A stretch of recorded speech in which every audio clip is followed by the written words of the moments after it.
ఒక క్షణం శివుని తలపులో కాలం నిలిచిపోయింది. అది సామాన్య క్షణం కాదు. ఆ క్షణం ఒక విశ్వ రహస్యాన్ని తనలో దాచుకుంది.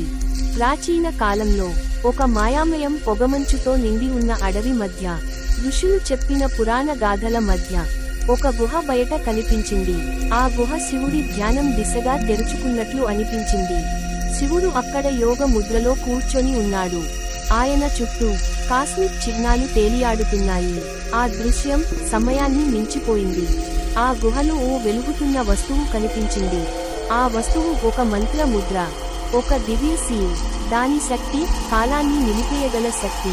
ఈ మంత్ర ముద్ర మానవ కళ్లకు కనిపించదు.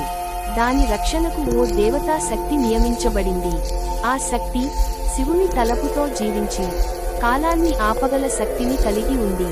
కథ చివరికి మనకు తెలిసేది ఒక్కటే: శివుని ధ్యానం కేవలం శాంతి కోసం కాదు, ఒక మానవుడు ఆ రహస్యానికి దగ్గరవుతాడేమో అన్న భయంతో. శివుని తలపుతో మూసిన రహస్యం ఇంకా జాగృతంగా ఉంది. కాలం మాత్రం ఆ గుహ వద్ద ఆగిపోయింది.